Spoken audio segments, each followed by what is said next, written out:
without return, you can kiss my ass. You don't, no. You don't. Fuck you. Okay. That's contempt. That's 93. Keep going. Fuck you. That's another Fuck you 93. again. That's another 93. That's another 93. Profanity can be used as an attention getter. And I think it got the court's attention, but he's in need of service. Oh, he did.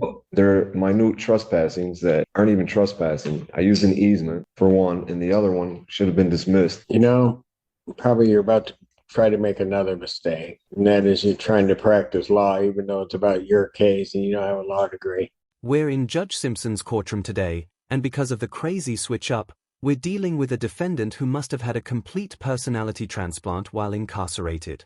When he was here the last time, he mouthed off to the judge as if he were trying out for the title of world's angiest inmate, hurling insults everywhere, as if it were a buy one, get one free deal. He now returns with the appearance of a guy who has been humbled by cold metal beds, fluorescent lights, and food that is officially considered edible.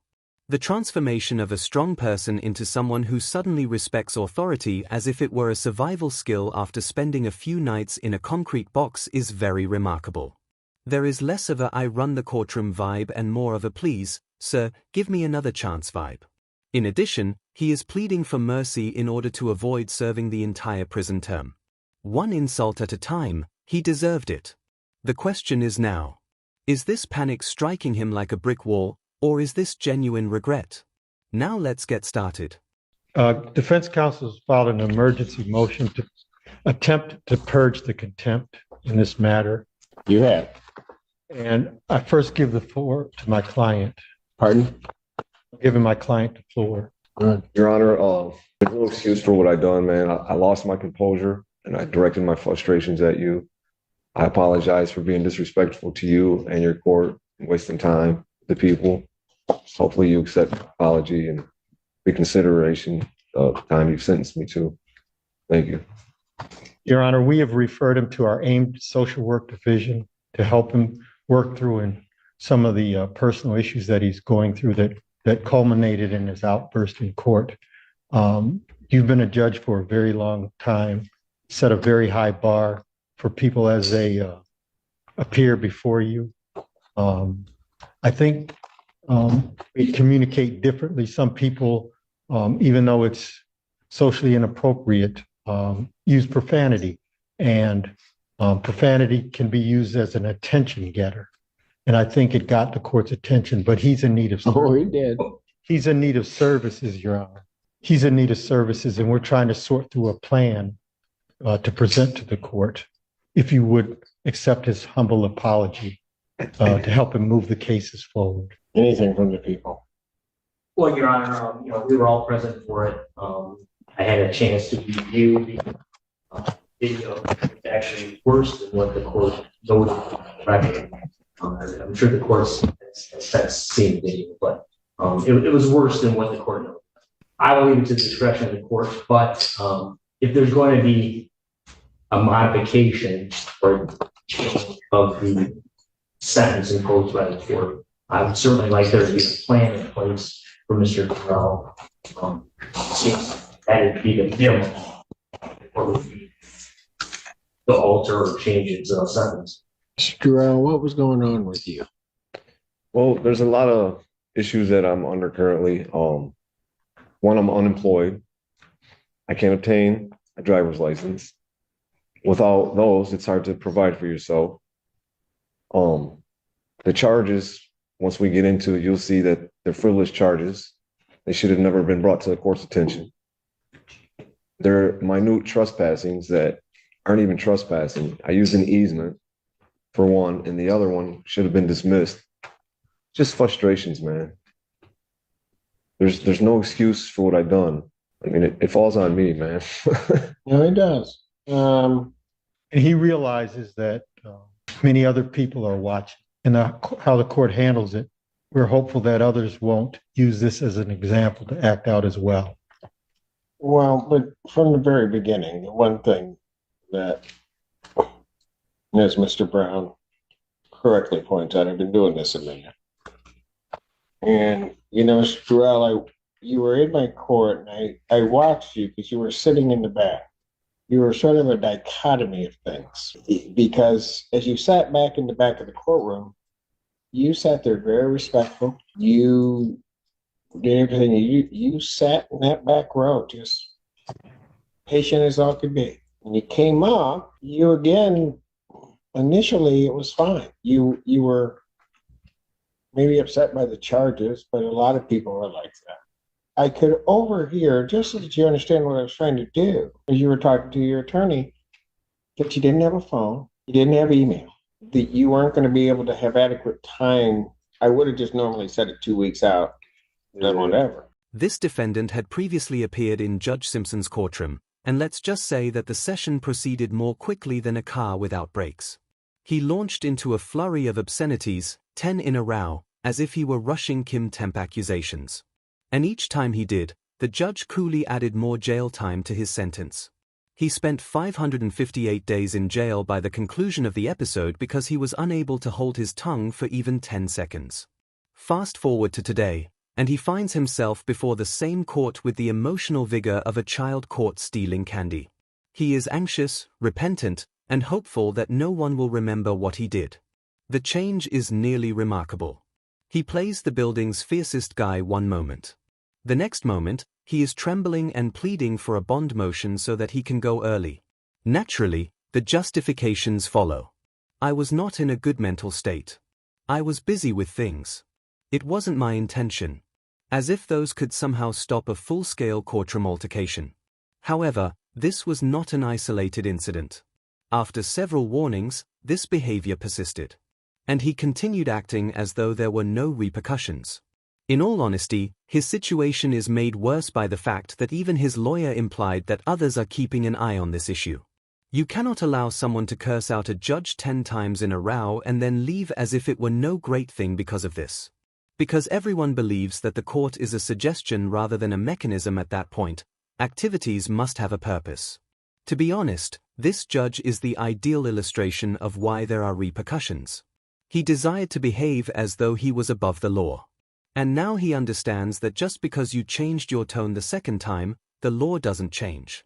I was trying to give more time, not to delay it, but to try to make sure that if you had to get in touch with Miss Perrony by letter, you guys had to do that or do whatever. See, I was thinking that there be time for that to happen. And that seemed to aggravate you, but I think, when I look at it, you were aggravated because you thought the system was kind of dragging out. Good. But I was doing that for your benefit. My apologies. I'm again misunderstood. And so then when you wanted me to, then you wanted it done sooner. So then I said, okay, I just said, well, move up to date. I didn't know it wasn't going to be helpful for you, but what the heck? And then that's when you went off. I did.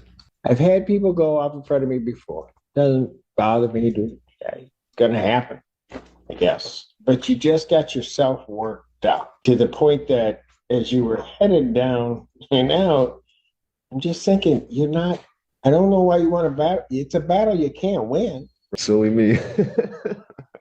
Yeah, silly, stupid. There's a lot of words.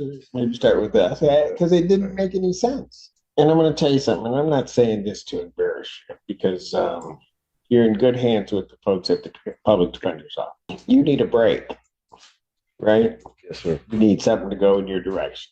Yes. Yeah.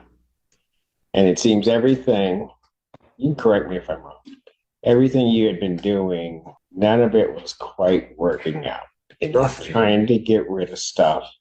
This is one of the things you wanted it done and gotten rid of so you could try to move on to that next thing. Absolutely. And I'm not saying this again, I'm not saying this to embarrass you, but sometimes things get tough. Get yourself wound up, get to a point, and then for a brief moment you regret it. You're not sure where to head. Am I right? Yeah, sometimes. And I think even that day, for a brief moment, you regretted what had happened. Absolutely. As soon as I said it, but I was fueled. And it's because when you got back there and all of a sudden that door shut behind you and locked up, you realized something. Oh, man. Yeah. And as it was described to me, right or wrong, you were sort of laying there on the floor crying. Wrong. I was sorrowful. Um, Look, I may or may not have. no, I don't just listen, recall. just listen. There's no embarrassment. Mhm. There's not. I got it reported to me Right. because I was worried about you. I Right. didn't. Nobody was trying to say to embarrass you or do anything. You had gotten yourself to a certain point. Something got out of control, and now you had to figure. You took a circumstance that was kind of bad, made it even worse. Now you have to figure out how to get out of that. Right. Right? Absolutely. Yeah, for sure. You had left here that day. You don't have a place to stay, do you? No, I'm currently homeless. The Delana Center. Pardon? The Delana Center. But are you there most of the time? They have a waiting list period. Yeah. So as long as you continue to check in, I think they do a triage. Lets them know that you're interested in a room there. They'll continue to screen you, and when one comes available, they'll offer it for housing. Until then, you sleep wherever you can, couches, wherever, tents, bridges, parks. As long as the cops don't push you along. So the reality is you didn't have a place to go, right? Oh no, I don't have a place to go. No. All right. Judge, he's even sleeping. Pardon? He was sleep deprived. He's sleeping. He's Yeah, got a roof I over his probably head. was sleep deprived a little bit too. Man, I couldn't stop falling asleep. Let's face it, even though Judge Simpson didn't mean to make this man feel ashamed. Embarrassment is a part of the experience after that outburst. This defendant fell to the ground in tears as soon as the jail doors closed behind him, folding like a cheap lawn chair. All of that tough guy energy abruptly disappeared. And to be honest, that is the purpose of incarceration. Its purpose is to bring individuals back to earth and remind them that they are neither above the law nor untouchable. The system pushes back when you push it. It's that easy. This is the bit that sticks out, though. Judge Simpson is a true judge who prioritizes healing over retaliation, but he doesn't harbor resentment, which is uncommon in a courtroom where disposition typically determines results. His expression today shows that he is letting go of the earlier catastrophe. Instead of using that as an excuse to break up with the person, he's now laughing about it. He continues to give this criminal a fair trial. Even after receiving 10 consecutive instances of rudeness, which speaks something about his character. He is a good judge because he strikes a balance between being strong when necessary and empathetic when it is feasible. He's not absolving the defendant, but he's also not penalizing the person he is now for his behavior yesterday. To be honest, this defendant may only have a chance for a lower sentence because of that strategy. Did you notice that? Couldn't, man. I just thought it was my relaxing voice and personality. Mr. Allen, actually today, you look a whole lot better than you did that day. Thank you. I feel better too. Before you came in, when was the last time you ate? I ate probably the day before. So you hadn't eaten that whole day. No, I actually went to eat, but I didn't have enough time to jump on the bus and come back, so I skipped it. I think What do I may have you- had some donuts for breakfast, though. Okay. I think I may have. What do you think I would do with you after what you did? And you can do anything you want with me, Your Honor. Oh, I know I can. What I would like you to do for me is to let me go, and we'll have continued scheduling of the September 4th date. You'll see that I've told you the truth about the charges that are pending. They'll probably even get thrown out by then. Pardon? Once the prosecutor reviews them, they should probably get thrown out. Well, probably you're about to try to make another mistake, and that is you're trying to practice law, even though it's about your case and you don't have a law degree. Why don't you leave it to the experts that are around you? And Yeah. sounds good. I think he's suggesting that you suspend or hang it over his head. Contempt, What if date not was that we sent him in? purge, Your Honor. I got it here in here. It was the 7th. Today's the 5th. No, set him for September. No, I know I set him for September, but I said sentence. Can't just let you walk away from it.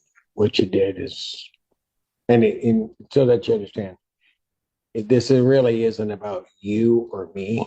It's about you, Yeah. but it isn't about me.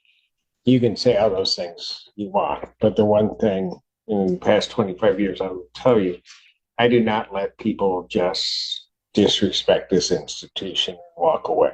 It won't happen with me, and I'm sure Mr. Brown has told you that. I just don't. Okay. I understand, however, and balance that against sort of where you are and what you're trying to do. So we're currently set for September 4th at 9 a.m. What I'm going to do regarding the contempt, I will grant to a certain extent the motion, and I'm going to reformulate the 558 days that you talked yourself into. And when you're back there thinking, think about this, how you took a case with a maximum 30-day sentence and parlayed that to 558 days. Oh, goodness. So what I'm going to do is take the 558 days. I will indicate defendant is to serve 93. I will give him credit for the 6 that he's been in and suspend at this time the balance. Thank you. When we come back, so it's down to 93 now. When we come back on the 4th, I'll consider whatever else I might do regarding that sentence. Thank you, Your Honor. Whether or not you serve the rest of it is going to be dependent upon your behavior, how you come into court.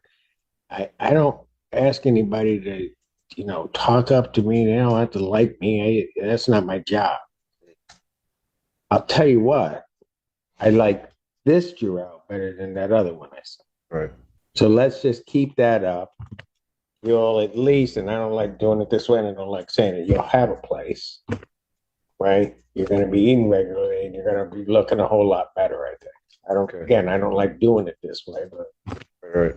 maybe some benefit can come out of it, and you'll be able to get with their AIM division and see if we can just get certain things in place for you. Right on. All right, fair enough? Yeah. Yeah, that's all I can ask for. Thank you. Well, I'll tell you what, don't thank me. That man standing beside you, that's who you need to thank, because he was